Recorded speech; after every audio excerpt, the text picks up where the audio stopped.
Hey guys, and welcome once again to an Energetic Arts Q&A open training session, and maybe even a meditation, different types of meditation. Who have we got with us today? And who wants to jump on the screen and have a chat?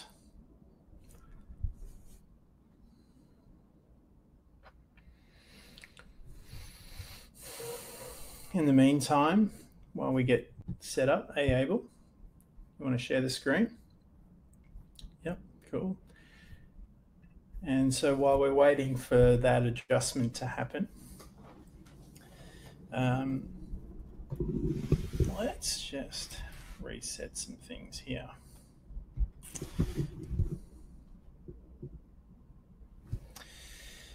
Let's just get into a nice relaxed state. Let's put whatever happened today to the side. Let's just put it down for a moment. Everything to settle down. Start to breathe and relax. Hey, Abel. Hey, there we go. Let me just turn this volume down so you don't get too much feedback. Okay. And let's just open up into new possibilities, new potentials. And so, do you have a question that you wanted to kick off with, or how are you feeling about what direction you want to go in today?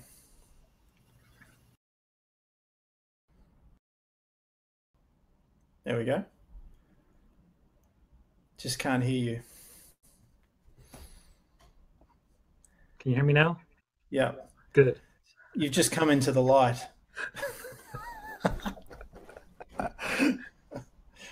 Out of the darkness and into the light.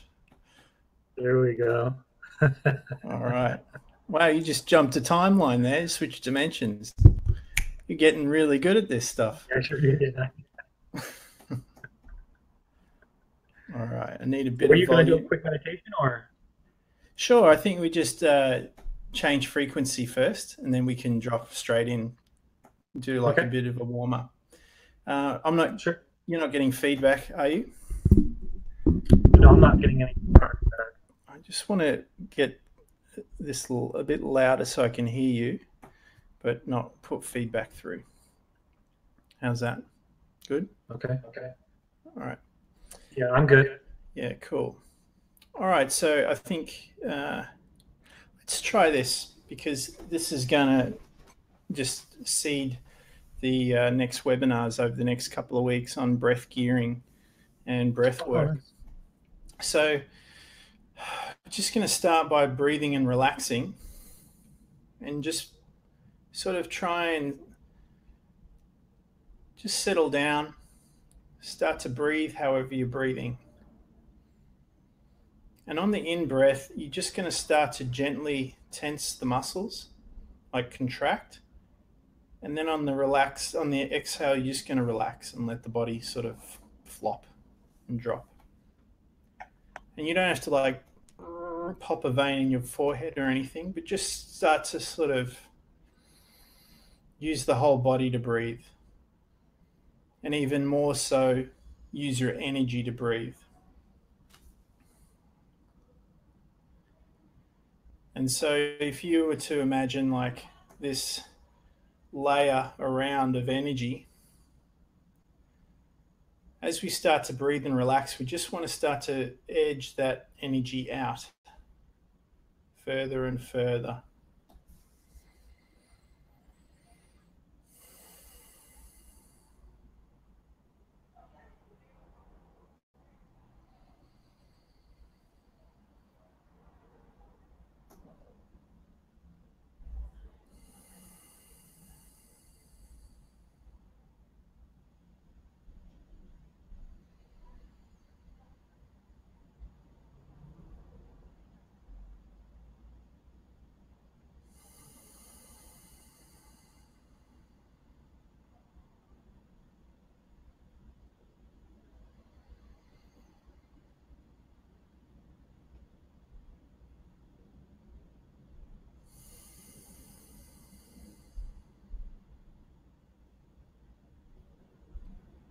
And so this time, just going to inhale, expand out, like expand your chest.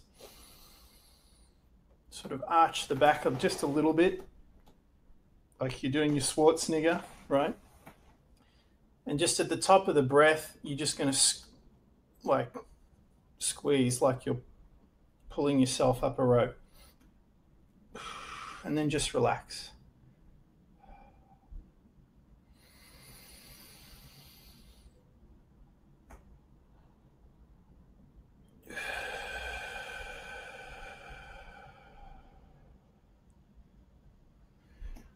And in between breaths, if you need to take a break, it's okay, and let things adjust. You might get like pops and clicks.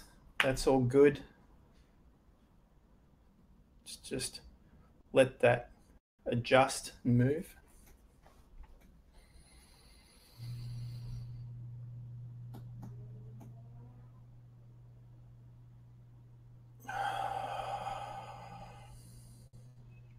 And now all you're going to do is add on the progression of that.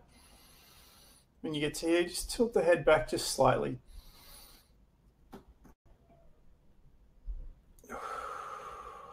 So if it's on the side, it's like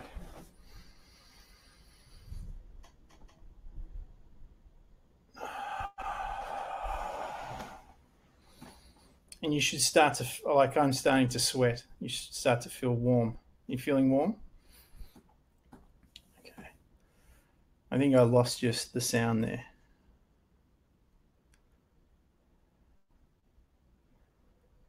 Yeah.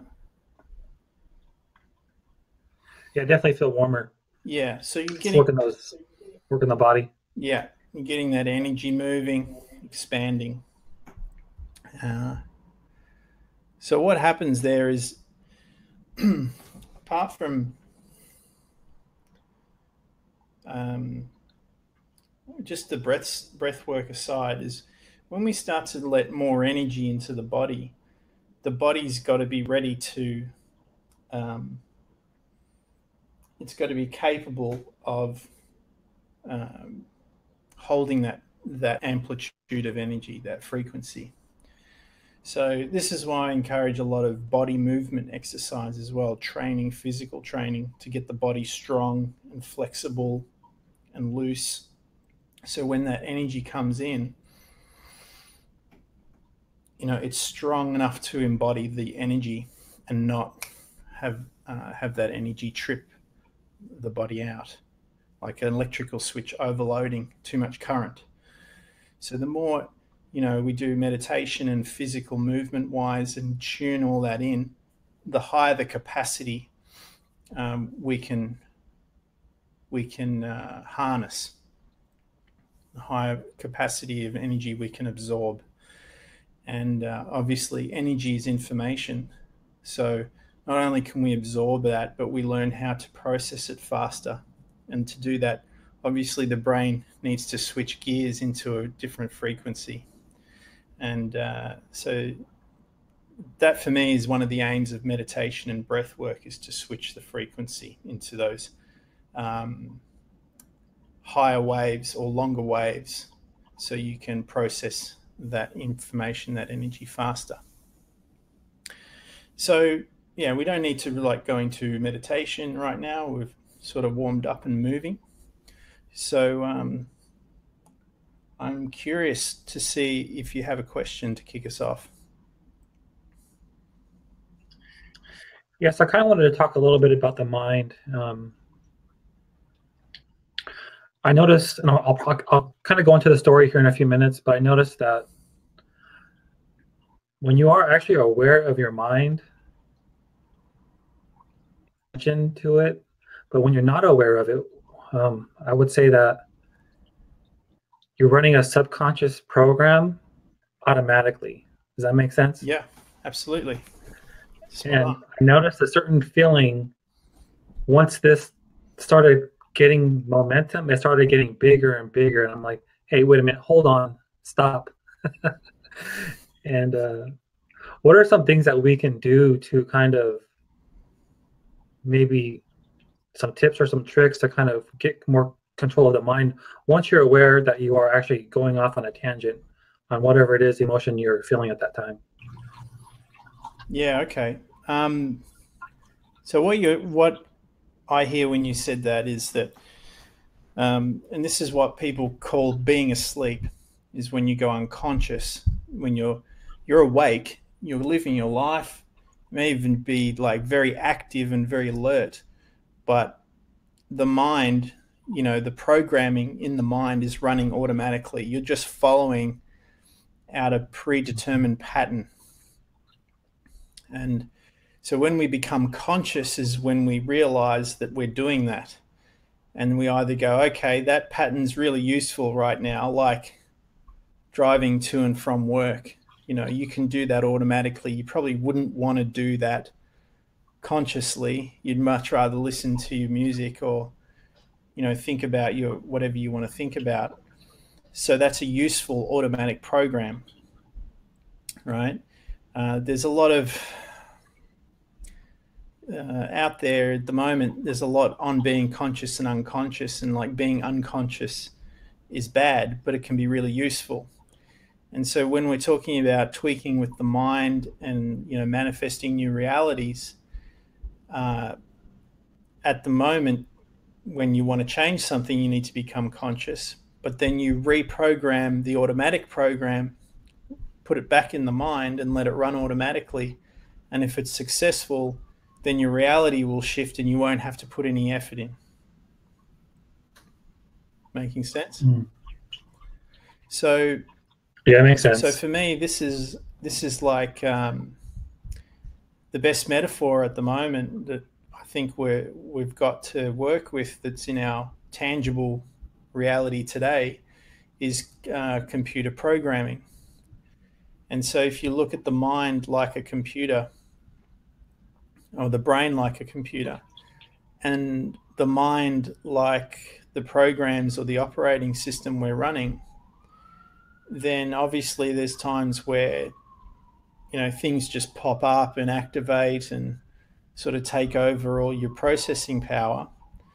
But then there's other times where you can shut that all down, and you can start to get into the deeper layers of the programming and start to create your own stuff. So first thing, when you're programming anything or changing anything, is you need to understand what you're working with as well as you can, as best you can. So when I started to get interested in neuro-linguistic programming back in the early 2000s, you'd go to a workshop and there'd be all these people who were practicing NLP, and they were all excited about the possibility and potential of changing their mind and other people's minds. And they just rush in and start, moving stuff all over the place. And without really understanding the depth of the programming or the cause and effects of what they were doing. And we saw a lot of people, sort of wig out and have problems and need a lot of repair, basically. So I wouldn't recommend going in and starting to change things straight away. I'd really recommend mapping out everything, having a good look at what it all is first before you go in there and change anything. There was it's an old saying, 5 minutes in planning saves an hour in action. And I remember a story where the young guys who were doing parkour in the UK were matched up with the Royal Marines, and they wanted to see the difference or the similarities between these guys training in the city all by themselves, or the Marine Corps. And physically they were pretty much on par. Obviously the Marines couldn't do the flips and stuff. They weren't interested in that. But the parkour guys were just as fit for the most part. And when they were asking what the differences were, they would say, look, the Marines said that the parkour guys are really good fitness wise, but mentally they're not as strong as we are because of the training that we've had. But you can see that the potential is there to be right up there if they had the same type of training. And then the other guys, the parkour guys, when they're interviewed, they said the main difference is that we saw is they spend a lot of time looking at an obstacle and thinking about it and talking about it before they do anything. He said, because, with us, we're just playing around in the city. And if we make a mistake, worst thing is we can hurt ourselves. Whereas they're playing in a different league. Whereas if they make a mistake, they could be dead. So I would recommend putting that seriousness into what you're doing in the books by Carlos Castaneda. He always added this element of life and death in everything that they were doing in terms of this type of work, just to not rush into things and not make unnecessary mistakes early on. So mapping out what's going on for you inside is a really valuable exercise. That's why right at the beginning I said one of your most important tools is your notepad and your pen. Every good program always has a notepad, even though lots of their stuff is in the computer. So it's good to get that reflection first before you start messing around with what's already running automatically. Because if you accept that most of your life is probably running on autopilot, whether you created it that way or not, that's not the issue. The thing is that if you start deactivating all those autopilots, then you're going to have to pick up the slack when those autopilot programs should activate. So if you're used to driving to and from work and enjoying the drive because that's your time to listen to CDs or music or make phone calls, on speaker, of course. No one drives with the phone up to their ear anymore. That would be unsafe. Right. Then if you take that autopilot program off when you're driving to and from work, then you're going to have to jump in the driver's seat. So there's some things you're not going to want to deactivate. Makes sense? And when you're looking at you're looking at really deep layers of coding, when you're looking at beliefs and value systems, changing those can have a really big ripple effect, not just in your immediate reality, but through time as well. Like they can pop up at inconvenient times too. So it's a really good idea to map all that out first and become aware of all the unconscious stuff as much as you can first before you go changing it all. Okay. Does that help? Yeah, it definitely helps. Sometimes you get on a certain emotion and it just starts to spiral out of control. And before you know it, you're down this rabbit hole and trying to climb your way out of it. But I think you said it properly that, just adding the dimension of just being aware of it and maybe cutting it off at the path is just your best, instead of trying to change it all at once. Yeah. Maybe just kind of going through the process of where that comes from, or where is that stemming from. Yeah, one of the greatest skills a guy I used to train with for many years, one of his really good tools was he was great at breaking things down into tiny, tiny pieces that were easily manageable. So whereas he'd approach a subject and start picking it apart into pieces to work, it's like that old saying, how do you eat an elephant? One bite at a time. I'd just see I'd go into overwhelm and go, oh shit, how the hell am I going to deal with this thing? But it's, if you break it down into pieces and work out what it is, where your sticking points are, then sometimes it's only a tiny little adjustment to really simple stuff that pops you up into that next layer. But I know what you're saying about those spiraling emotions. What's one emotion? What can we use as an example? We can play with it now if you want. So like last week, I went into this emotion of self-pity Mhm.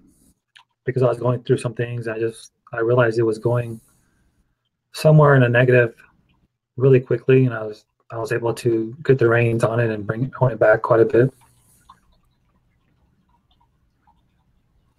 And so what did you do? I just checked myself and told myself to knock it off. It's time to change. Mm-hmm. And that worked? Yeah, it worked for me at the moment, and I haven't gone back to that place since. But I think, what's the right wording to use? I think that those emotions can be, anything as far as fear, jealousy, anger or rage. I mean, a lot of times, if you don't check those out the door, they can spiral and you can cause damage to other people or your relationship with somebody or with a family member. Mm. Yeah, absolutely. Like if you're in it and you're just sort of getting swept along, yeah, that's not a good thing. Mm-hmm. It's different though if you know like you recognize these emotions now, like they're coming up. You're doing the work to change and to, like, in the moment. Sometimes you just need a deflection to get you off that track and get through whatever you're doing. It's a bit like the compartmentalization of the hunter, getting surprised by a saber tooth and, quickly compartmentalizing that and getting on with it and escaping out of there. And then you process everything in front of the fire at night. When you know that stuff is there to be dealt with, and this is the interesting thing, is that as everyone starts to level up and this new energy starts to come through people and ground itself into the space, it's going to start to flush out all these lower vibrational patterns that are stuck in the body. Okay, so for me, for an example, on a physical level, I had an old injury in my ankle that was like a dull ache. I'd gotten so used to it being there, and it was such an old injury that I even started to walk differently around the scar tissue.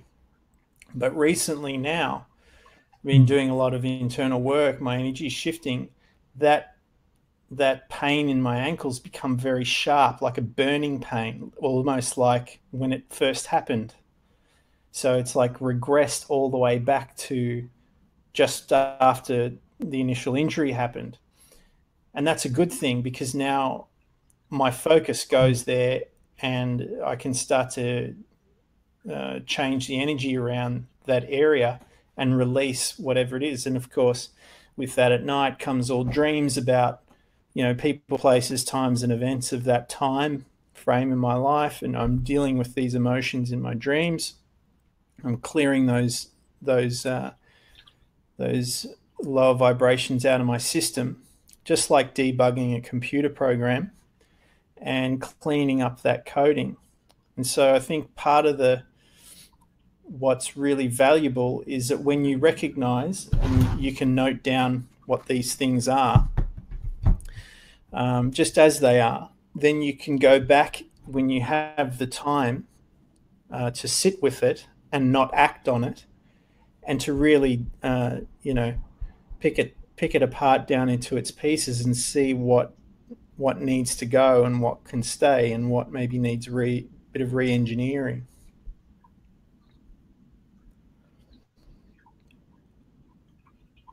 But it's kind of a, when you're getting into the mind, this is, it's not a quick fix thing. It's a process. And in the meantime, as you go through these processes, your skill level and the learning curve and the skill level is going to jump up dramatically. It's going to feel like you're going through it really slowly, but when you get to that new space where it's all cleaned up, you look back and go, that didn't really take that long in hindsight. It was kind of fast, right. Even though when you're in it, it's like you just feel like it's never going to end.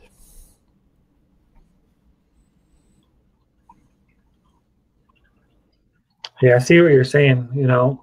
I hear a lot of people saying, just change, just forget about the past. And it's not always as simple as just changing that quickly. Mm. And a lot of people don't really give examples of how to change or how to release the past. And like you said, I think it's just a process that needs to happen over time, not suddenly. Yeah. This is what I've been trying to tackle this for quite a while, is that now that spirituality is becoming fashionable and trendy, which is good because we want it in the mainstream, we want more people doing it. At the moment, to get people in, you have to make it attractive. You have to make it enticing and exciting, and you have to meet people where they're at. And most people are in a magic pill mentality. They want the quick fix. They want the 5-minute ab workout, And even it's funny because even the 5-minute ab workout, you have to do it every day for a few years before you get your abs. Do you know what I mean? It's not like, oh, I did 5 minutes, right, waved my wand, and now I've got my abs. What's next? It doesn't work that way. Right. And I think most people generally at the moment are so results focused that they're missing out on learning the art of the skill. And here's the thing, is that I know it's hell when you're going through these things and all you want it to be is over and different. But if you really sit down with it and work on it and through it, not only will you be free from it, but you'll know how to free yourself from that if it ever comes up again. And you'll have the tools and skills and abilities to help other people. And you'll probably have a really good idea on how to tackle the next thing that's going to come up in your life as well.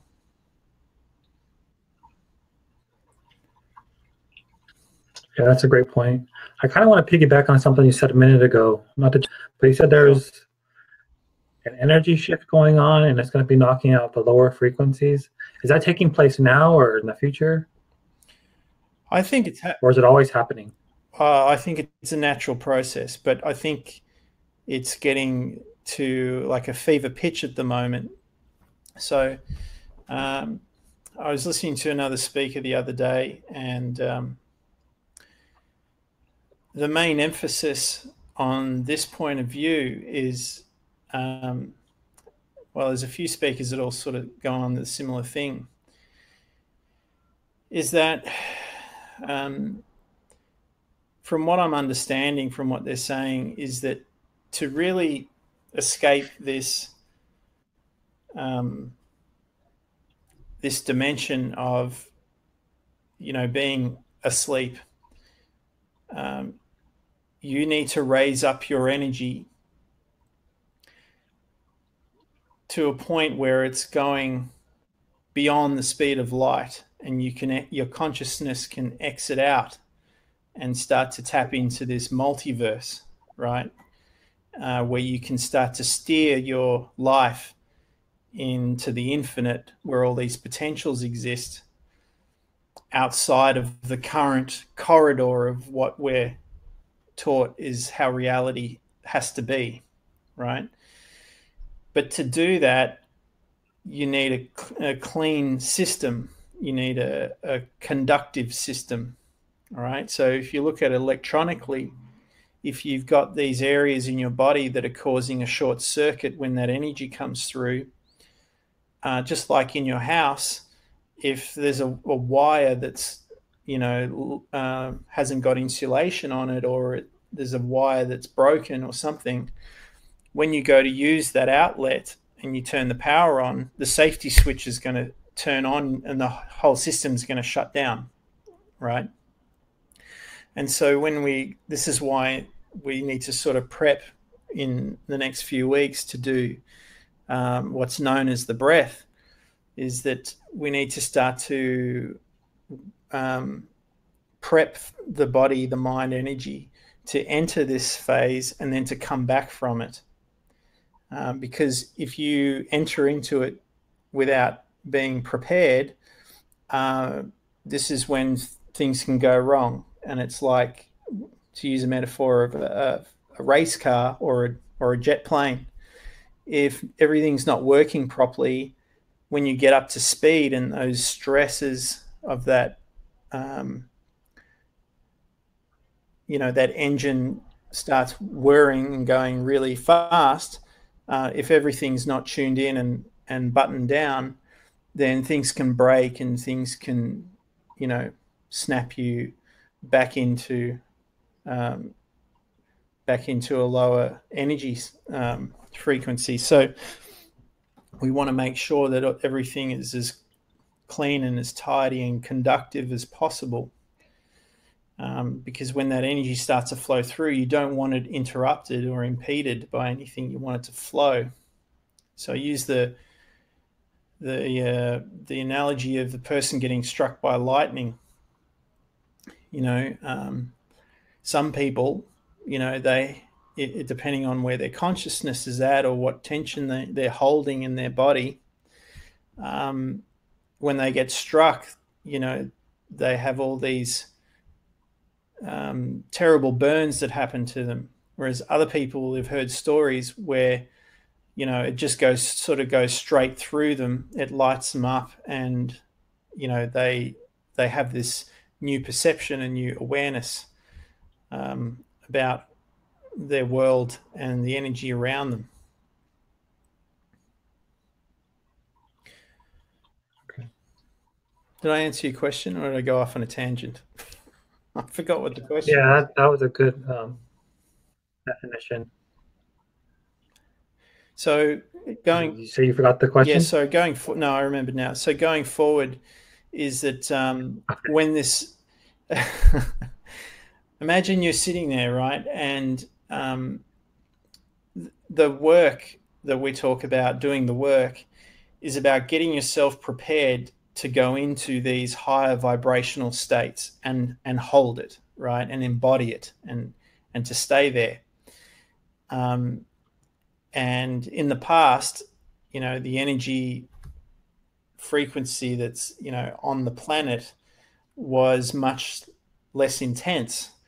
And so you could hide your flaws, you could hide your traumas, you could have secrets, and you could, act in a way that was conflicting to your internal state and your internal mindset.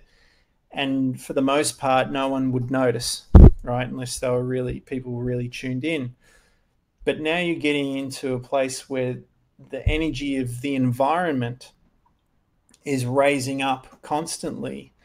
And if you're not matching with it, then it's going to start to, like when you're in meditation, it's going to start to stir all these negative or lower vibrational patterns in you, because it's asking you to become into rapport with it. And so what one of the speakers I heard say was that when this new frequency gets to fever pitch, there's going to be a lot of people that are having a lot of problems with it. They're going to be very angry. They're going to be upset. They're going to, freak out a little bit, because if you've just boxed your traumas and put them into that room, and locked the door, then eventually it's going to have to come out. So the work we're talking about is going in there safely, not just rushing in, by the way, doing it really calmly and cleaning that out. So when the rapture comes, when Judgment Day happens, whatever that means, when that higher frequency starts to land and embed itself as the new normal, you're in balance with it. You're not in conflict with it.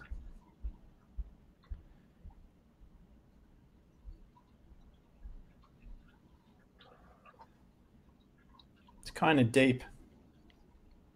Sorry, keep going in and out for a second. Yeah, it's kind of deep stuff. It's deep work, you know. And so what I think is people like us who are getting involved now or have been involved quite a while, we're sort of like beta testing this out and doing our best to pave the way, make inroads and tools, and make it easier for people coming in later who, you know, maybe haven't been doing the work as long, but are having to come in at a higher intensity. And so that's why I think we've got such a huge emergence of life coaches happening and yoga studios everywhere. And, you know, it's a bit of a combination. It's these people are bringing in the new frequency, but they're also paving the way for more people to access and embody it at the same time. Okay, that's good. I don't think it's anything to worry about if you're doing the work, which you are, you know. I mean, a lot of people out there just aren't even interested yet, but they're going to be, because they're going to have to be, because it's going to be one of those things that you're just not going to be, you know, you're going to be left behind basically if you're not doing it. And so a lot of people are going to be catching up. It's going to be like, it'd be like how technology started to be introduced. You know, first it was a geeky thing, it was a nerdy thing. Some people had computers, some people didn't. It was mainly used in the workforce. And now everyone, if you're not at least computer literate, you know, you're going to struggle. I think it's a similar thing. Right.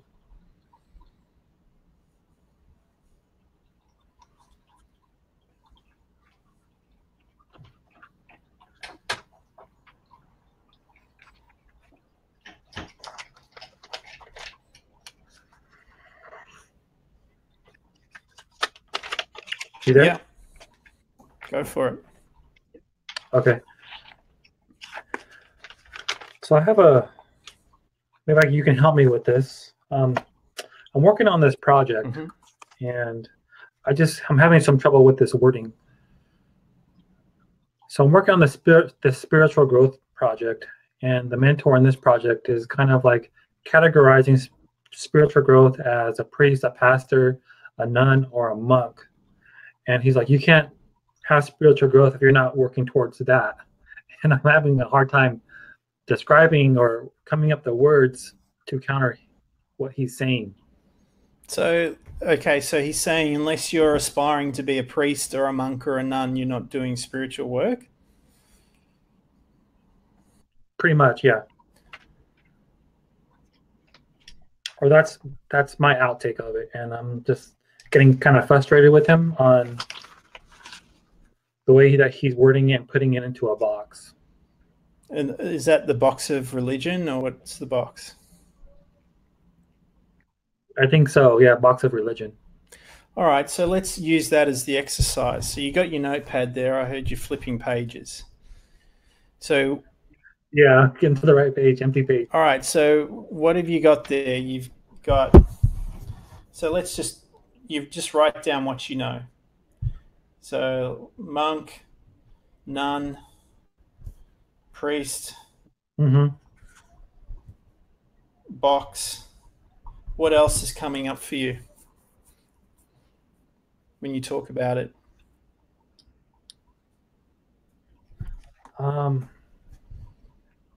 Mixed emotions.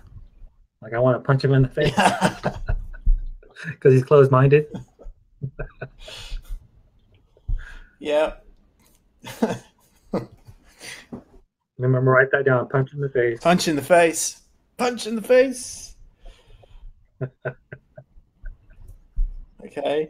You know, his intentions are good. He has a good heart. Yeah. So are you seeing, like, Would you say your mindset's larger or smaller than his?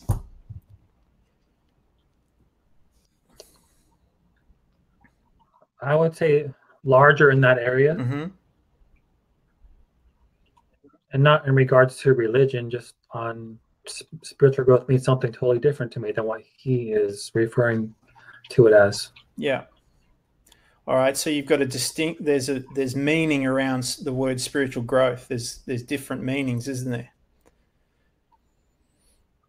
Yeah. So his value on the word spiritual growth is different to yours. Right. And so that can value. See, this is interesting. Value can mean amount, but it can also mean capacity as well. Mm-hmm. Value is like a container. So this is what I'm saying. Like, it sounds like his container, from what you've told me, is a smaller container of what spiritual growth means as compared to how you like. I'm assuming you're looking at his going, oh, okay, I see what you mean by spiritual growth, but I'm seeing something else outside of that as well. Is that what you mean? Yeah. Yeah. And I'm not really sure how to convey that. I tried to convey that to him, but his mind was just not really listening to what I was saying. He was just kind of going back to that same category. Okay. And so what was the emotion? You said you felt like punching him in the face, although you're not going to, obviously. But yeah, no. It's just the frustration to explain to him without getting too deep and kind of like Abel, be quiet. You're out. You don't need to belong in this group anymore or something. Trying to scare him away. Did he try to make you feel like his container of what spiritual growth mean was larger than yours? Not necessarily. He just wasn't really open-minded to hearing what I had to hear, in my opinion, in regards to this. But at the end of the day, I was just wanting him to understand, not really side with me where I was coming from. All right, so let's talk about your understanding. What's your understanding? If you want to share it, let's look at that. Okay. So my understanding of spiritual growth is that you don't have to be part of some of the religious things that are out there to have spiritual growth. Yeah. Agree. Yeah. And I have family members that are really, really into religion, but when I sit down and talk to them, they repeat a lot of what their values are, whether it be the Bible or what things that they've read, but they're not really, I would say, spiritual in any way. They just know what they've read. All right, here's a good question. I think you're going to like where this goes, is that these people that have their values based on what they've read, do you think they've had the experience of what they're talking about? I don't think so, because they're just more reciting words either from the Bible, whatever form they're getting it from. And so in reverse, the experiences that you've had and the meaning that you're placing on spirituality, is that just based on what you've read, or is it also based on your experience? Based on things that I've read and my experience. And so let's do percentage wise. If these people you're talking about have a percentage of, this is what I've read and this is what I've experienced and this makes up my meaning, what do you think the ratio percentage wise would be between what you've read and what you've experienced for them and for you? Does that make sense? For them, I would say it's 100% of just reading and going to their particular religion one day, or even if they go to church. I don't even know that honestly. And as far as me particularly, I would say 90% is something that I have experienced, and the other 10% is the learning about what I've experienced. Yeah. Yeah.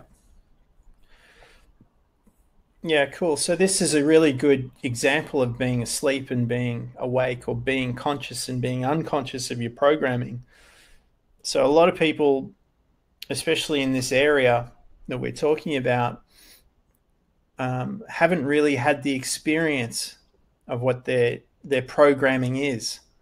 They're just running the programming, and they're going, "This is the program. This is the program," and anything that conflicts with that, unless they're really open to new information, they're going to go, "No, that's wrong." And you're saying, "Well, hang on, my ratio is different. I've actually had this experience, and I can see that you haven't had the experience," which sort of means I know this experience a lot better than you do, even though I may not know about you may know more about what you've read than I have read. So you can't discount that, because it makes up 90% of my meaning around this. Yeah. Mm-hmm. And so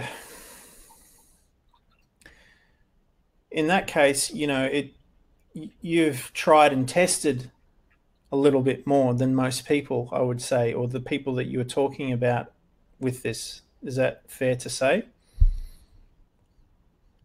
Yes. Okay. So the frustration comes in when they try to tell you that you're wrong, because their ratio of the meaning is 90% learned and yours is 90% earned or experienced. And they're trying to tell you that that doesn't count, because what they know in their programming is what's of more value. Is that getting to the frustration? Right. Yeah. Did we capture it? Yep. Okay. So now you've got it, right? Now you've got that coding. All right, that's what it is. Yeah. So now, before we do anything to it, what do you want it to be? Like, what if you could reinvent that scenario, because it's going to come up again obviously somewhere. How would you like it to go down differently? How would you like to feel about it when it's all said and done? At the end of the day, it doesn't really bother me per se.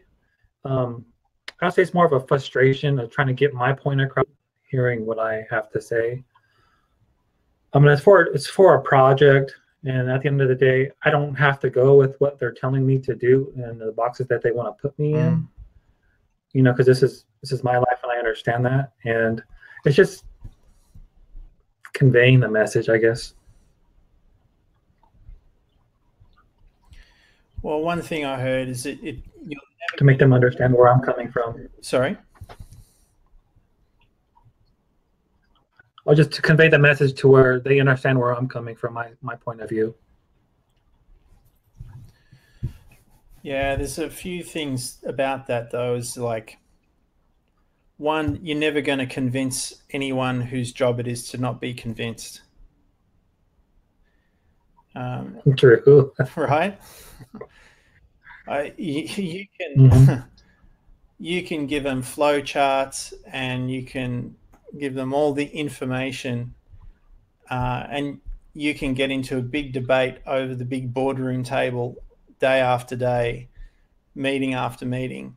But experience counts. Experience washes away a lot of misconception and a lot of delusion. Or, it's funny, like I go back to martial arts as an example, is that you can learn all these blocks and you can think you're really good at it, and you can think it's the best block in the world, and it's from the best style, from the best teacher. But the moment you get punched in the face and someone gets through that block, you realize that, maybe that's not the be all and end all of that. Maybe there's more to it. And so sometimes that experience shakes you up. And I remember listening to Terence McKenna, and he talks about, for all these people that are sort of stuck in their mindset, if they took some dimethyltryptamine, 5 minutes later, they would have a very different view on the world and on their value system. And and this is the thing with the mind, is that it's so, and this is the big problem that I see with where we've been, and this is why this new energy is sort of plowing through people and stripping away these old mindsets that aren't really founded in anything experiential. They've just been passed on. They've been adopted. They've been installed way back when you can't even remember, and it's never been checked before. And so when the other thing you've got to accept is that when you start delving into this and you start freeing yourself up because you're changing your mindset and your energy and your actions, and people are seeing you grow, that can be very confronting and threatening to a lot of people. People can get really shaken up by it.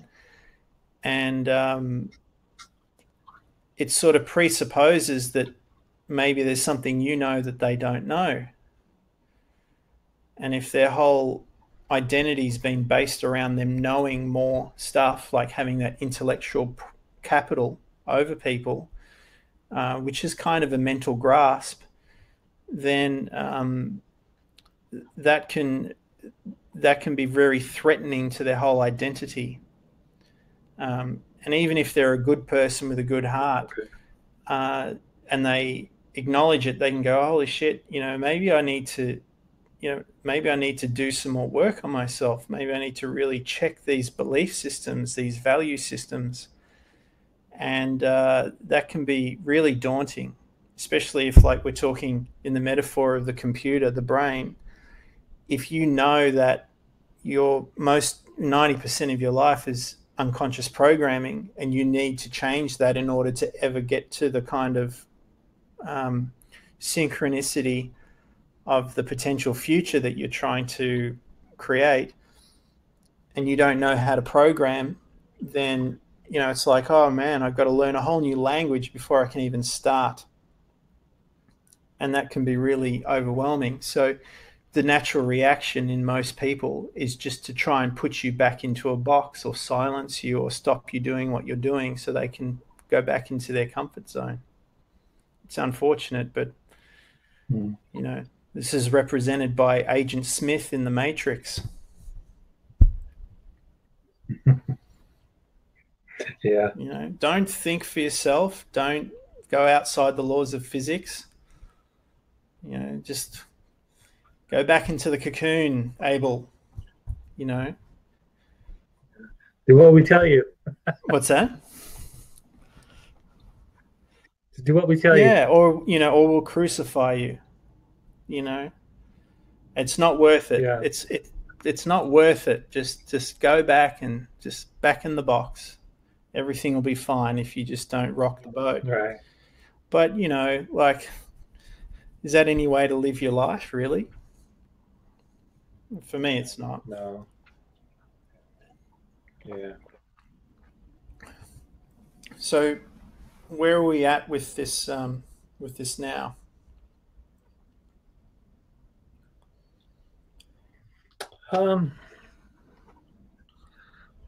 Not to really worry about it too much, but on the other hand, he is a mentor, and so I'm just gonna have to brush him aside when it comes to my definition of spiritual growth and leave him be.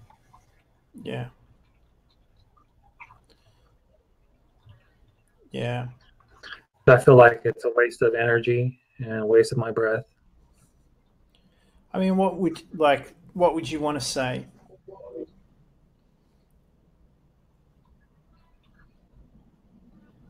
Have you spoken about You know, that? that's a good question because I was having that trouble explaining this to him, without giving him too many details. I just kind of gave him the quick rundown, and still, it was just during the headlights. He didn't care.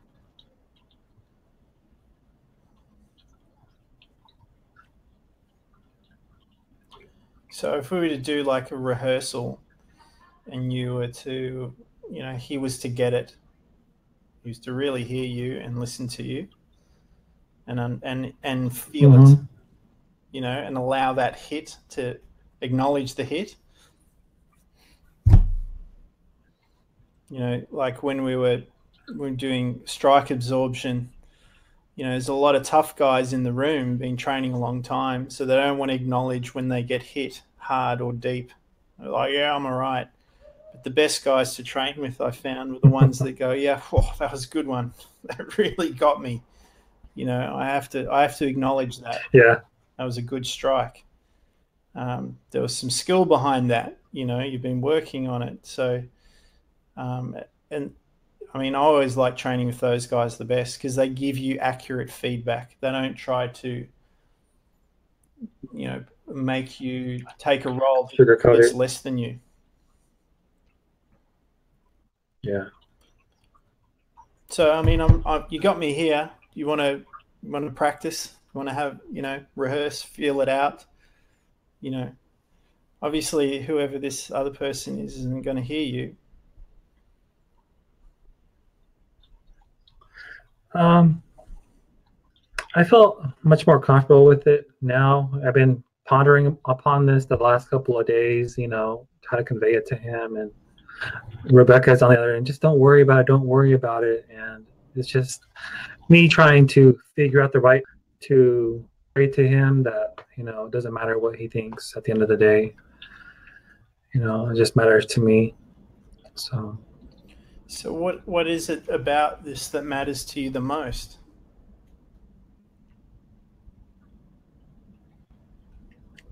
being put in a box, I guess. Yeah,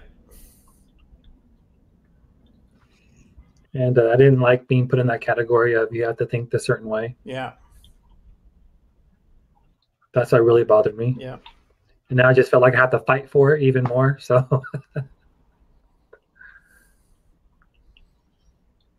Mm, that's interesting. That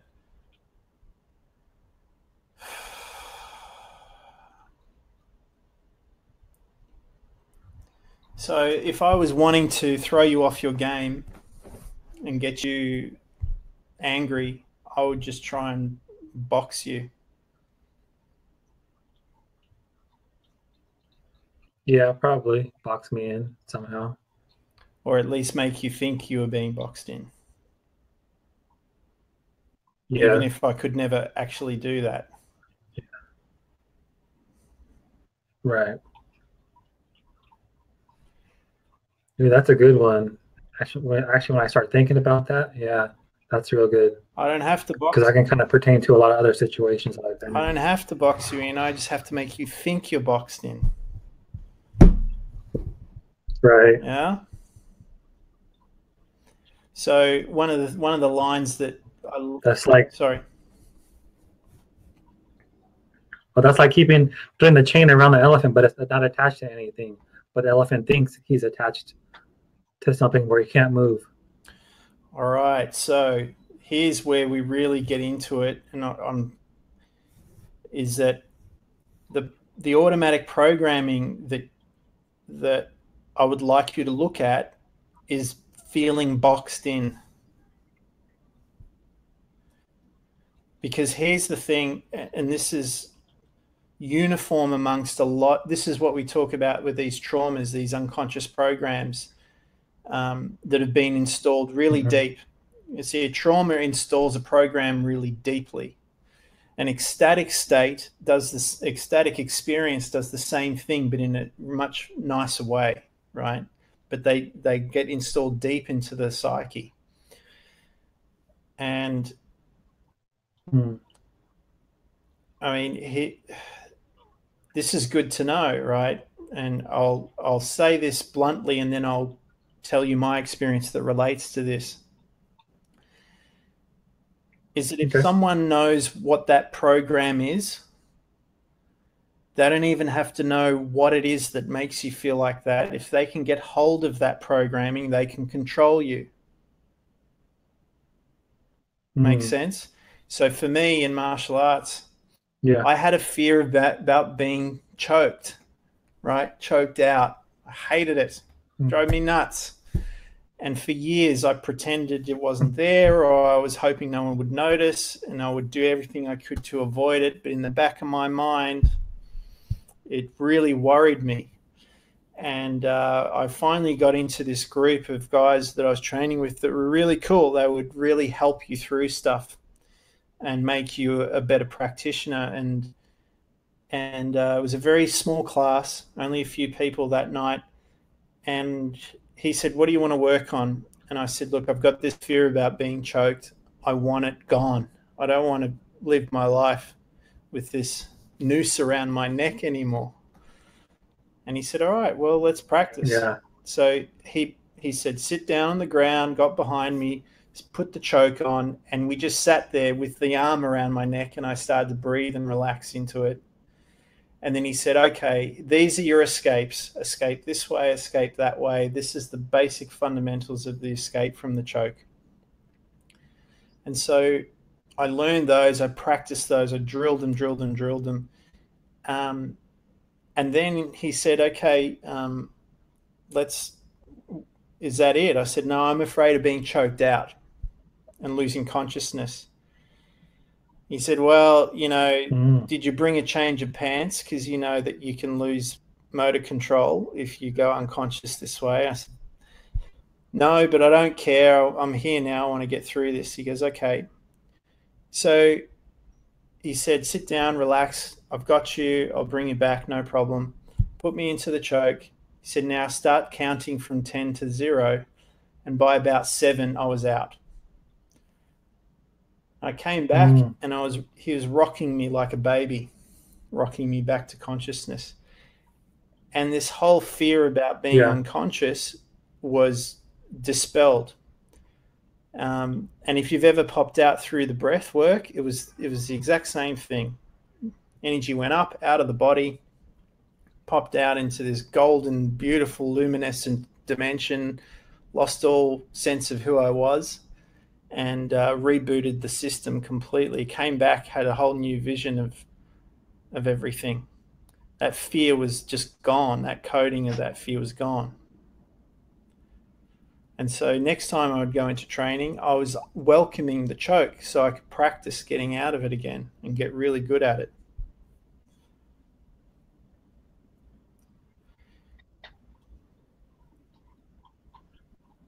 So you got that image?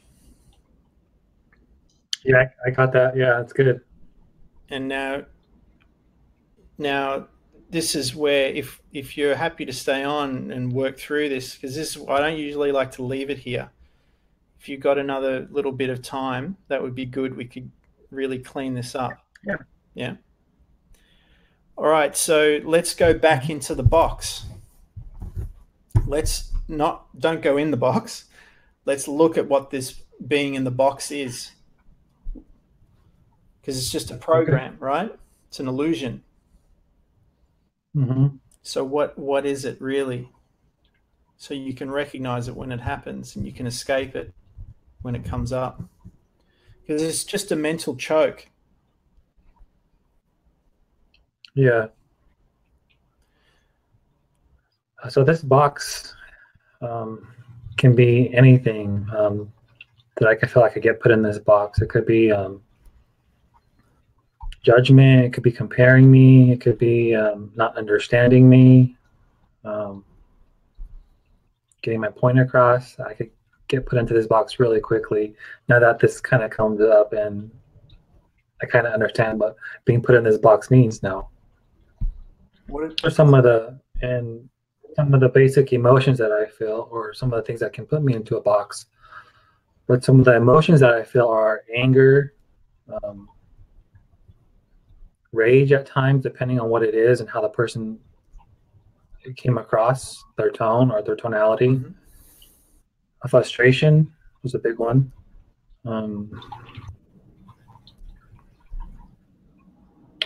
I think those are the biggest ones: fear, anger, frustration. Okay, and is it subject dependent? Not necessarily. It could be any subject. All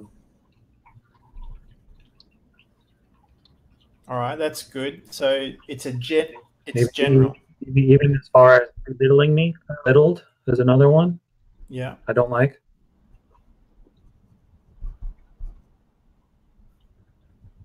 Disrespected. Yeah, that's a big one.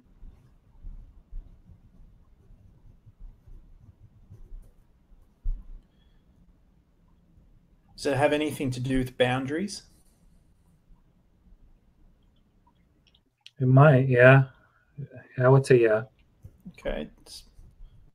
That was a bit vague. Do you want to let's go into that just a little bit? Let's look at it. Let's look at that Okay. before going into it. All right. Just see what it is. So, Did you? all right. So Sorry, boundaries. just stop. Just pause for a sec before you go. Okay. Do you see how there was like it was like a vague blind spot there? Did you feel that? Mm-hmm. Okay, so don't rush in there. But let's go. Okay, well, what is that? Why is that vague? Because that's a blind spot, right? Yeah, I didn't realize that either. So this is what we're talking about, identifying these unconscious programs, because there's a program in there that's associated with boundaries. Good or bad doesn't matter, you effective or not, but it's now you know where it is in the mind. So that's good. We need to know that.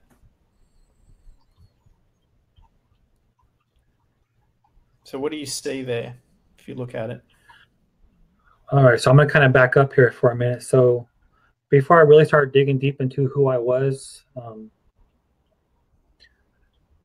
one of the big things I had a problem with was looking people into the eye. I would actually not look them in the eye. I would be more like this and be more of a defense mechanism for me, not really facing head on the person, looking them in the eye. So I'd give them the side eye or the side look.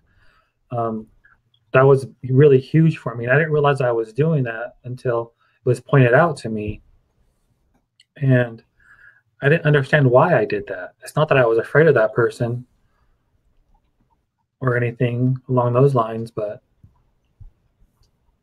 it was just something I started to pay attention to. But yeah, trying to get off topic here. But it's kind of insane, the same topic. Avoidance? Yeah, avoidance.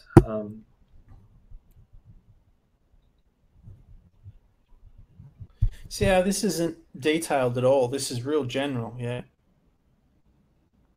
Yeah.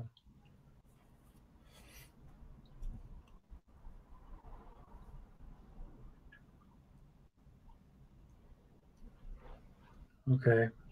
Let's just get real here, so that way we can really figure it out. Sure. So growing up for me was really, I grew up in a really angry environment, and that's probably an understatement. And I experienced a lot of negative things, a lot of pain associated from family members, and there were times when I had to defend myself, and I would black out and not remember the things that I did to that person until somebody said, "This is what you did, and this is what happened." And so I was always growing up. Those are some of the situations I was put in. Some of them were intentional, and you had to fight your way out of that situation physically. Yeah. But in the same process, there came that mental process of also fighting your way back out and having those feelings of regrets, emotions like that, of anger, and why did they do that, and why did they put me in that situation to make me do that? And that took place until the age of 15, when I decided not to live in that environment anymore, and I decided to move out of the house. And And I think one of the things, looking back now at that, and I never really dealt with those emotions. It's just kind of, when I packed my bags, I packed all that with me and took it with me. And I didn't realize I was doing that for a long time. And when I did know I was doing that, I started questioning myself, why am I doing that? And I think it stems from that time of my life where the anger, and I was put in those situations, and I didn't want to be put in that situation as a man because I was afraid of hurting another person in that same anger and that same, and me not remembering what happened and me getting in big trouble for that. And Yeah. as as an adult. Yeah, And so I would avoid confrontations. Yeah. For my own safety. Yeah. And the safety of others. Right. There's a really well-known character that had a similar problem or similar situation. His name was Bruce Banner, otherwise known as the Hulk. So yeah, the Hulk. Right. This is it's really, you're not alone. Hulking out is it's a pretty common thing. So we did the percentages before. Let's do this again. There's the percentage of the cool, calm, collected, able, gentle, kind, loving, caring, which I see and everyone sees. And then there's this other aspect of you that in the past you've blacked out and it's taken over and protected you, like the Hulk. How much in percentage is still there that you're not really, haven't brought to the surface and integrated yet? I would say 2 years ago, it was probably in the 60 to 80 percentile. And I would say today, because I've been working on myself quite intensely, I would say between 20 to 40, somewhere in there. It's still there at times. I can feel it. Yeah. Okay, so Jordan Peterson said, where was it? Let's see if I can bring it up. It was pretty interesting, and I relate, more than you think. I do. I wish I could just find it like that. It's never where you want it, is it? Right. You'll find it once we move past it. Oh, there it is. There it is. It was something like, you got no business changing the world until you know what kind of monster you are, right? And at first that sounds really negative, but I think it's really good because, just like we've seen in the Avenger movies, Hulk's really useful. He's a cool character. And if you look at the story, Bruce Banner's and the Hulk's relationship starts to get better and better and better over time. And it gets easier in the transition and more control. And at first, obviously, he's really scared about turning into the Hulk because he doesn't know what. It's just the rage comes out. There's no control. There's a lot of fallout at the end of it and a lot of collateral damage. And, in the story, he ends up going off the grid into this tiny little place, living the Pinky version of his life where he could be, he's really an Avenger type of thing. And so he makes this big journey all the way back to embracing the Hulk until the point where, they have this relationship.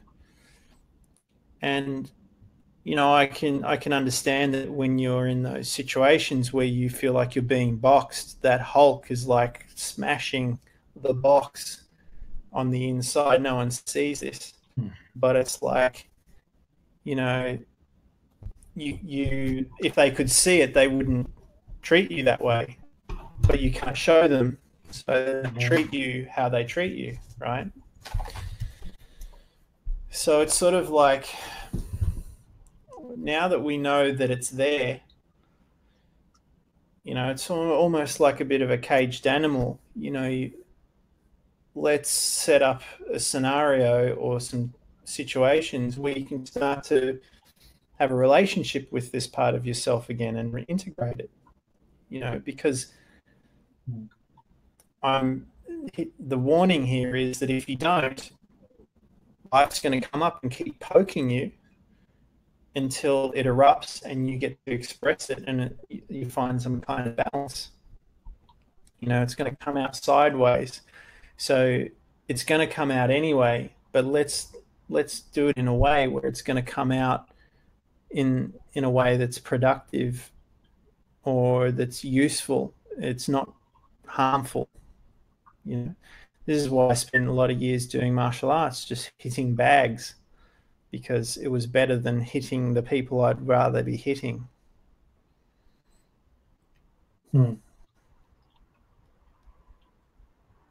So is there a way you can let the Hulk out? Or is there a place or a space where you can give the Hulk free rein, like go for it, smash whatever you want out here, it's not going to matter?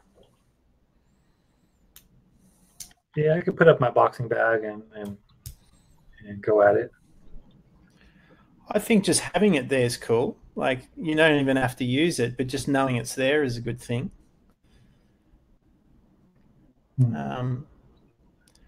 But, you know, when we're talking in the mind, it's good to get access to that space there again. You know, because if you're on 20 or 40%, imagine not getting 40% of your income. There's a lot you can do with that 40%. A lot of your energy is being, you know, held up, managing this, whatever this is that you haven't really identified clearly, because it was too scary to, you know. But you're an adult now, you know, you're older, wiser, you've got lots of tools and support, and you can set up environments where you can start to, you know, reintegrate this and balance it all again. So yeah, that would be good. So just mapping all this is really useful. Finding out what it is, going into those vague spots, those blank spots, and just noting down anything you can in those spaces, like boundaries, you know.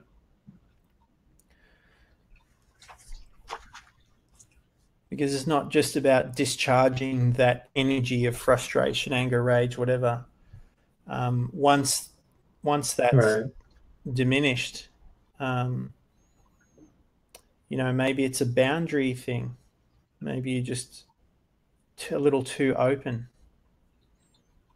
which is, you know, it's a beautiful thing. And in the world that we're going towards in the future, that's perfect. But dealing with day to day at the moment, some boundaries are really healthy. Okay. And that will also teach people how to treat you.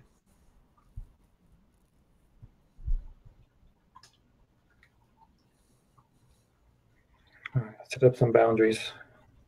Yeah, and just an example, like in the scenario you were talking about, it doesn't have to be all like assertive and aggressive. You can just be like, man, I can totally see where you're coming from, but I've had certain experiences that make me see otherwise. And if you're okay to allow me to think and feel how I do about my view of the world, I'm happy for you to have yours, and you can walk that side of the street and I can walk this side of the street, and no problem.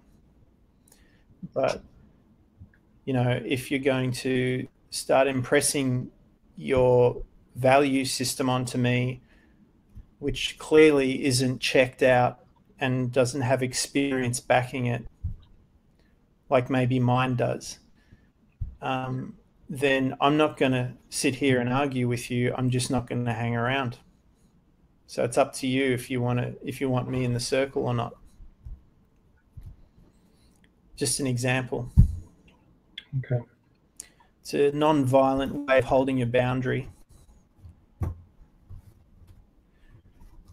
And it doesn't have to be a personal thing. It's just like, hey, this is how my ecosystem, this is how my mind is set up. I like it this way. When I find something else that's better, I will change it. I don't need anyone changing it for me especially without my permission. And if they do, I'm not going to let them around me. Because, and you can even say, look, I've got this Hulk inside me that when he gets poked and prodded, I'm not responsible for what happens when he comes out. So unless you want to see him, don't poke the beast. Yeah, sign a waiver. It's all right. I'm not a teacher. I'm not a guru. I'm not a healer. If you find that this isn't working for you, seek professional attention. Blah blah blah.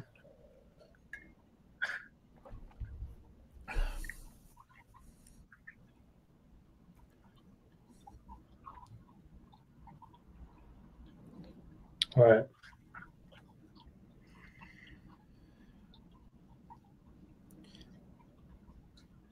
Yeah, and I think another thing that's really helpful is if you can even say to people who are close to you that are going to support you, say, hey, look, I just figured something out about myself that I'm working on.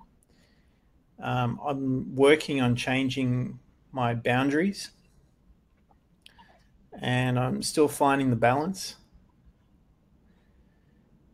And so sometimes you're not going to like my responses, but if you can be patient with me, I'll find the middle ground, and everything will be good. But just in the meantime, I may say no to really things that aren't a big deal.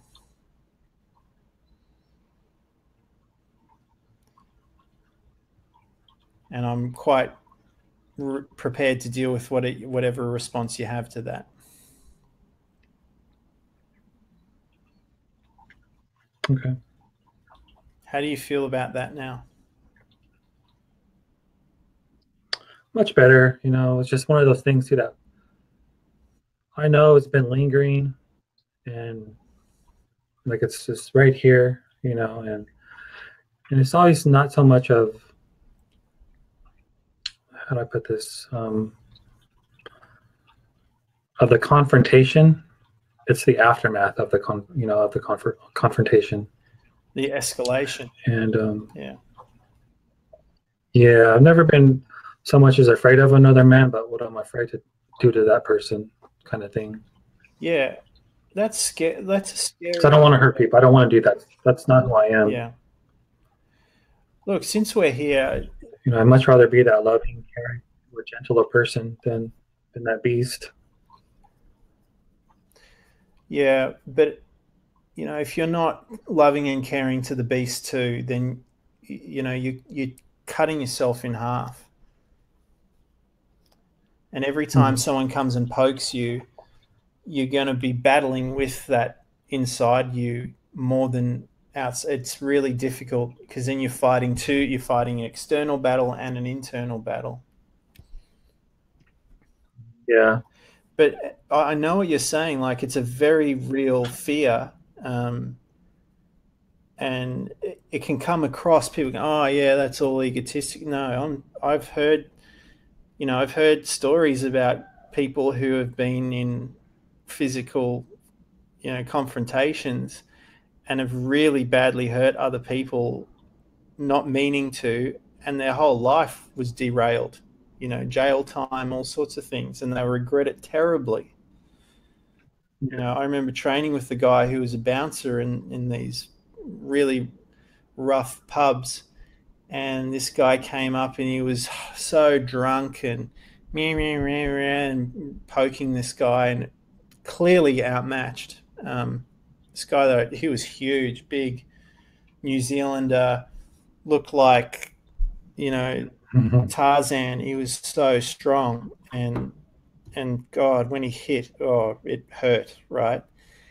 And just picked him on the wrong day. He's having fights with his girlfriend. Yeah. They had a little boy. She was trying to take him away. He was trying to hold the job together and keep the family together, and it was all collapsing, and financial problems as well. And this guy just me, and he just lost it and turned around and hit him once, just one hit. The guy was unconscious before he hit the ground, hit his head on the concrete, and he just went, "Oh God, please wake up, please wake up." He thought he killed him, and the guy woke. Yeah. The guy came back to consciousness, stood him up, dusted him off, didn't remember anything, walked home. But he said, "Oh, Brett, I tell you, I was so scared." He said, "After that day, I said I'll never hit a person in anger again." And so it's a very real thing, because, you know, his people that he was associated with, lots of them crossed that line. You know, his family members, some of them were in jail because of similar things.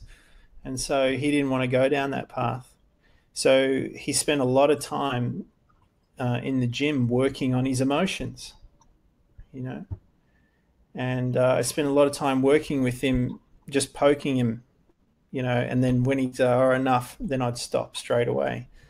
But, you know, we went in there and poked a little bit and then tweaked it and cleaned it up and allowed the emotion just discharge, and then talked about other ways of dealing with stuff and calming the beast, you know, and integrating that power, because you want that power there when you want it there. Right. You just want to be able to wield it in the right way. Yeah. So, yeah, before you go into using it, just let's get clear on what's actually going on. Because you're doing a lot of discharging, I can see, which is good. Yeah.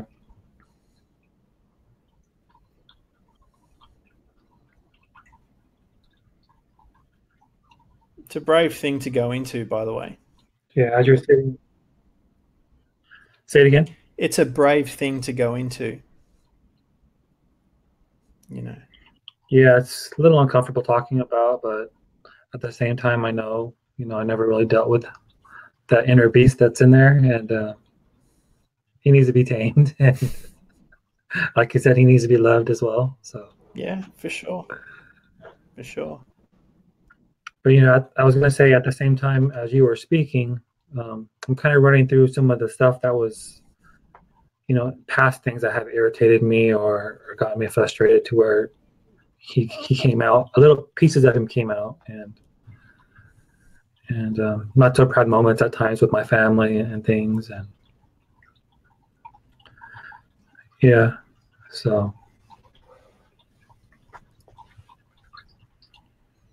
Yeah, it's been a good Q&A, that's for sure. We have several different topics, and we pushed the envelope in this case, and yeah, I think at the end of the day, some of the people that are going to watch this are going to hopefully find some great value, and when I go back to look at the replay, I'll also get some more information for myself and learn and grow and pass it on along to the next person. Oh, I've no doubt about that. And, you know, I just want to commend you on your vulnerability. It's a real strength. You You know, it's a brave act to look at this stuff and to deal with this stuff and to work with it and to turn it into what it's meant to be. You know, I mean, it's unfortunate. Like I was saying, with this energy rising up, it pushes this up, and this is a way to really, you know, people say, "Oh, what do I do? You know, what is this spiritual? What do I do now? What's the tool?" It's like, this is the work. You know, once you work with this, you get clear on it, you integrate it all, you get all those energy centers firing together, all that energy being refined up through the centers, up through the higher levels of consciousness. You'll hit those mystical states. You'll hit those ecstatic states. You'll go into bliss. It'll be a byproduct of working through this uncomfortable, awkward stuff, right? And as a result, you're going to be leagues ahead of where you are in a very short period of time, and it will be who you are. No one will ever be able to take that from you or box you ever again, right? But what most people will do, which is not what you're doing, is they'll pretend it's not there. They'll cover it up. They'll mask it.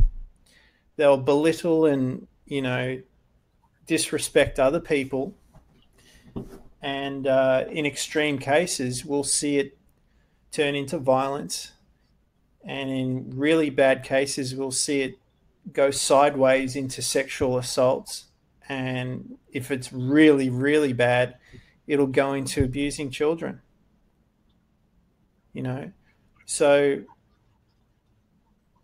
you working on this stuff is it's a real noble thing, because you're being an exemplar for other people to follow suit into working on these things, dealing with the traumas, dealing with the unconscious programming, and transmuting it and refining it into something much better, you know, not letting it control you anymore.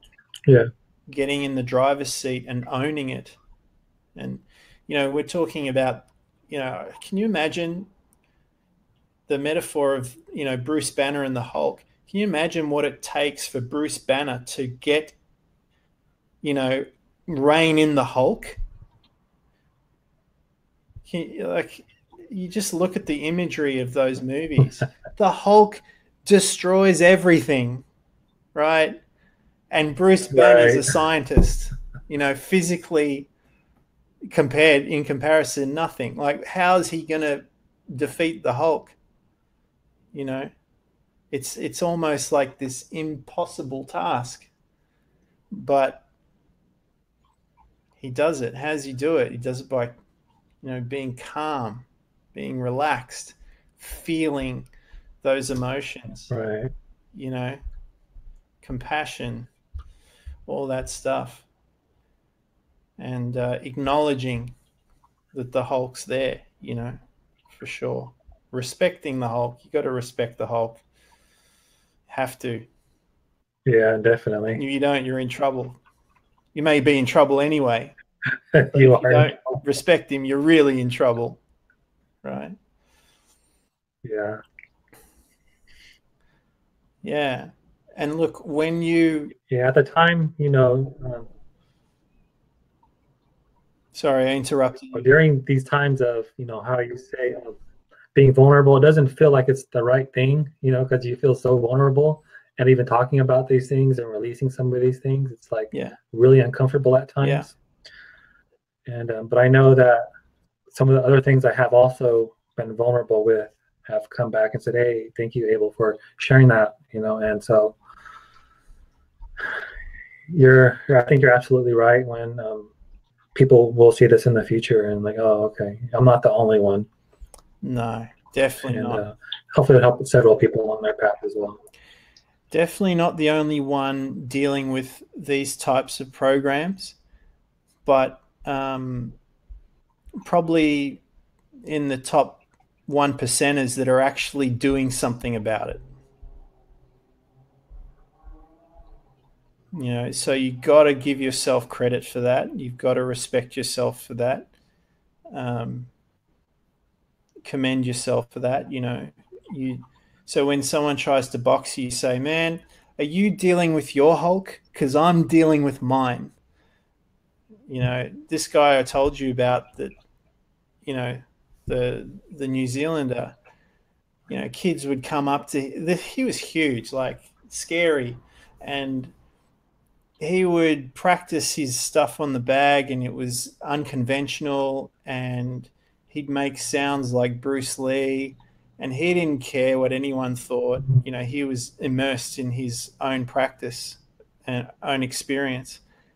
And kids would come up and try to push the envelope and poke him, and he'd say, "Oh, who do you think you are, Bruce Lee or something?" And he'd turn around and he'd say, "Hey, can you do what I do? Can you train the way I train?" And they go, "No." And you say, "Well, get back to class and stop bothering me," you know?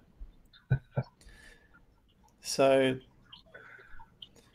yeah, it's a heavy topic. I know it's not something we treat lightly, and it definitely needs respect approaching it, because, you know, you're dealing with a very powerful, raw, potent energy.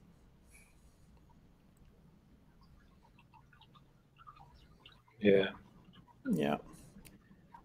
So, yeah, that's for sure. I didn't understand it, you know, as a young man and into my early adulthood at all. The strength and the power that it actually has over you as an individual, and then to not address it then and there, you know, and to let it go for so many years, it just kind of like grew and grew and grew inside. And at the same time, because I was afraid of releasing that beast on people, I would avoid having conversations with my own children and, you know, my family members, and because of afraid of being that person coming out. And so it really hindered who I was, you know, not only as a man, but as a father, a husband, a son. And for many years, I didn't understand, you know, I was just trying to suppress it and keep it down, and to avoid having conversations with people, because even conversations, you know, me being boxed in would trigger that, and no good ever came of it. yeah. Yeah, I get it. Yeah. Yeah, so, no, it's, you don't want to have to avoid those situations anymore. I mean, there's going to be, you'll pick your battles until you get a real good handle on this, for sure. But, you know, now that you've said this to me, it's easier to say in confidence to other people when they're poking you. It's like, hey, man, listen, I don't tell many people this, but I've got a Hulk inside me, and he doesn't like what you're doing. So I'm going to ask you nicely, please stop, or I'm going to have to remove myself from this situation and end this conversation right now, because I don't know what can happen. You know, that's being honest, right? Mm-hmm. It's not like, hey, man, I've got this Hulk inside and it's going to smash your face in if you don't shut up. That's just confrontational. But the other one is like, hey, look, Yeah, please don't do this. It's almost like you wouldn't poke a retired Navy SEAL like that. You know what I mean? You wouldn't go disrespecting him, because you just don't know what's going to set him off. So you wouldn't do that. Like, why? But you respect them, but why not respect someone else who has that same type of raw energy that they're tapped into?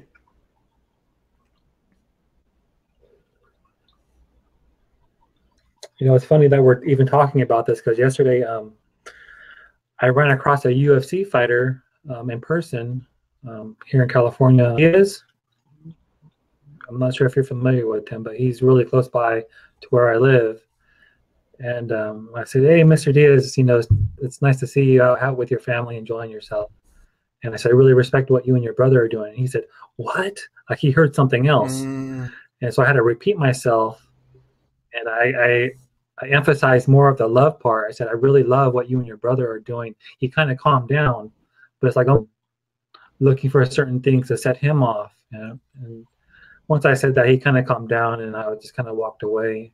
But it's just the mentality that a lot of us guys have, and just sometimes you're just looking for a certain word or keyword just to pounce on somebody. And for some guys, it doesn't take much. Yeah. Look, respect to those guys who are, professional fighters for sure. It takes a lot to live that lifestyle, definitely. Yeah. It's just interesting. I think we're talking about something a little bit different. Let's move away from the physical thing. It's more energetic now.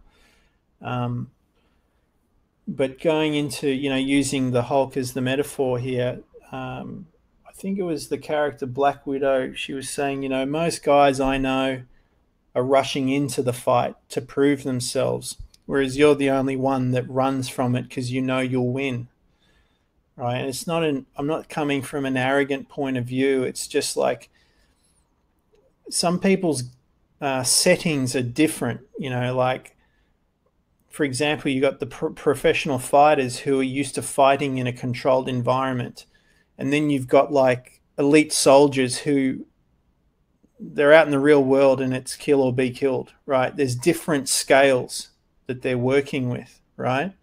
And so if energetically you're tapped into this raw energy, and I've worked with kids who have had these similar to what you're talking about, where something will set them off, they black out, this raw energy comes through. This kid I was working with, he was 14. He was taller than me. He weighed over 100 kilos. I don't know what that is in pounds, but he was heavier than me, taller than me. He was strong, and his passion was boxing. And so when he got set off, and we didn't know what was going to set him off, he could get triggered by we didn't even know what the triggers were. He could easily black out, and all this raw energy would take over his body, and he'd just like be this whirlwind, and just hopefully he didn't hit anyone. He'd destroy property, and he'd just and then he'd run out of gas, collapse, and then he'd come to, and then he'd be like, "What happened? Where am I? What did I do? Did I hurt anyone? I didn't mean to hurt anyone." And so it was like this part of him just took over. And that's a frightening situation to be in, because you don't know what you're doing in that scenario. You're a passenger. Yeah. And you're just along for the ride until the ride finishes. It's kind of scary. So I can see why you'd avoid certain confrontation and situations. And at first it's like you do it because you don't want to go in there, not because you're afraid or because you can't deal with stuff or you don't know how to express yourself. But over time it becomes a habit of doing that, and you lose the ability to you got the switch, it's on or off. You don't have the dimmer switch where you can select where on the scale you want to participate or not. So when I was in sport, for example, it's just a little story to go along with that, is that I was a high goal scorer, and I got to this point in my league at my level where I could pretty much score almost at will. And then I thought, I'm going to change my approach. I'm going to start doing more assists. I want to assist other players at scoring goals and bring the confidence of the team up and all that sort of stuff. And I focused on that for a good season. And when I went to go back to scoring goals, I couldn't score anymore. I was in the habit of not scoring. So it took me a while to untrain that and get back into scoring goals again and take control of that ability. So if you've been doing that for, since you were 15, it's going to take a little practice. Yeah. Yeah. So just be Patience. kind. Yeah. Be kind to yourself. Be patient. I would recommend trying to set up environments and situations and outlets where you can practice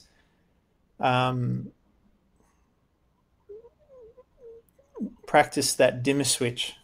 Yeah. Start off like level 1, level 2, level 3, all the way up to full on. Like, okay, lose control, go into one of those break rooms, smash things, where you pay whatever you pay for half an hour and you just smash whatever's in there. You know what I'm saying? Stuff like that. And then work out all those levels for yourself. So it's not just an on off, it's not like, hey, nice Abel, everyone knows, and Hulk, and then back to Abel. You got that dimmer switch. Yeah, it's a common thing amongst martial artists and fighters. It's this: either I'm cool, calm, and collected, or I have to defend tooth and nail to the death. It's like one thing we had to learn, especially working with kids who were potentially violent, is how to deal with the physical side without hurting them, but still defending ourselves and holding boundaries. It was really tricky because kids trying to, kill you, stab you, punch you, throw things at you, you can't respond in kind. You have to take the higher ground, but you don't have to sit there and take it either, Right. So there's middle ground there. There's middle ground that, you want to be able to tap into.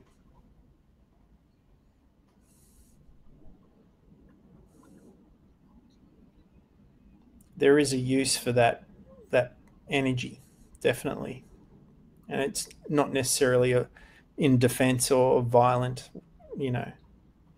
protection thing. It can be used for other things as well. Yeah. Yeah, just now realizing that.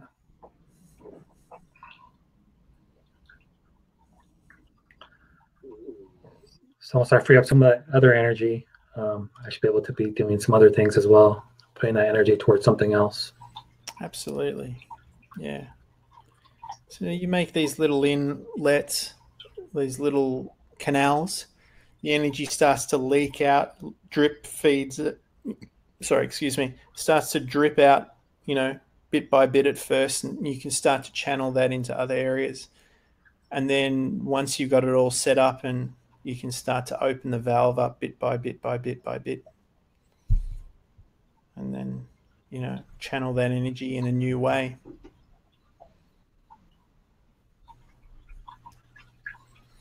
Man, it's a good conversation, Brett. Yeah, it is. It really is. And it was a good conversation today. Yeah, man. I'm just going to leave you with this. Can you imagine tapping into that raw, potent energy and being able to, channel that, nest it, implode it all the way up to those higher levels, non-destructively. It's like rocket fuel. Right. You can definitely get out of body with that energy. Easy, if you know how to get it all lined up, Harness it, control it, yeah. Doesn't take much, especially when we get into that breath. You can tap into that and then shoot it up, and you'll pop out in one breath. And you're off, out of space, gone. Uh-oh. Yeah. We're going to the moon. Going. past there. And beyond. Yeah. It's good. Don't be afraid of that. You're going to need that. You're going to need to be able to tap into that energy. You're going to want to be able to tap into that energy. Yeah. It's coming. It's coming. Well, it's already there. It's just a matter of being able to move it, right? Yeah. And not have it pop out sideways or something, which is, look, I think I'm so glad we're here, because that's really an unconscious fear that I've seen pop up a lot with people approaching, moving their energy up and out. There's more words for it, but obviously, we're coming to the end of this one today. It's been a long one, but being able to move that energy up non-destructively through all the energy centers and have it all refined and transmute out. Some amazing experiences coming to you. But most people are afraid of it popping out the sideways or something breaking on the way. And that's why, this session especially is so useful to look at how we get into those spaces and clean them up and redirect that energy so you don't short circuit, so you don't black out, so it doesn't come out sideways, and you can keep it moving in the right direction. So thank you again. Yeah, of course. Thank you as well. Yeah. All right. So, I think we'll wrap it up there, unless you have anything that you wanted to say or last thing you wanted to ask. You feel okay about it? No, I think, I said enough. Yeah, much better about some of those emotions and feelings and how to tame them and control them. But I think some good things are going to be coming, for you, myself, and my family, your family, and excited to see, for everybody's success that are in the community. And I'm excited. Good. Me too. Yeah. All right, Abel. Well, thank you very much for showing up again tonight, and putting yourself on the line, being the example, sharing, being vulnerable. I can't commend you enough. I think down the track through time, I think this is going to be people are going to be watching this one a lot. It's going to help a lot of people. Hope so. Yeah. Hit the replay over and over, everybody. Yeah. So I will be. And stay tuned. Take some notes and stay tuned for Abel's teachings coming soon. Yeah, Abel 3.0. Yeah. All right, mate. Well, we'll chat soon, I'm sure. Thanks for coming tonight. Appreciate it. Yeah, we'll talk to you. All right. Thank you. Have a good night. Good night. Bye.